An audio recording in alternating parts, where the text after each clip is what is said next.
48,000 பாடல்கள், 60 ஆண்டுகால இசைப்பயணம்.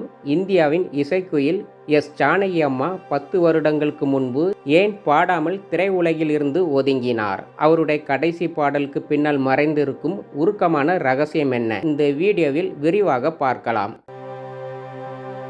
2016ஆம் ஆண்டு எஸ். ஜானகி அம்மா அதிரடியான முடிவை எடுத்தார். இனி நான் பாடப்போவதில்லை என்று அறிவித்ததும் ரசிகர்கள் அதிர்ச்சியடைந்தனர். அதற்கு ஜானகி அம்மா சொன்ன காரணம் மிகவும் எளிமையானது.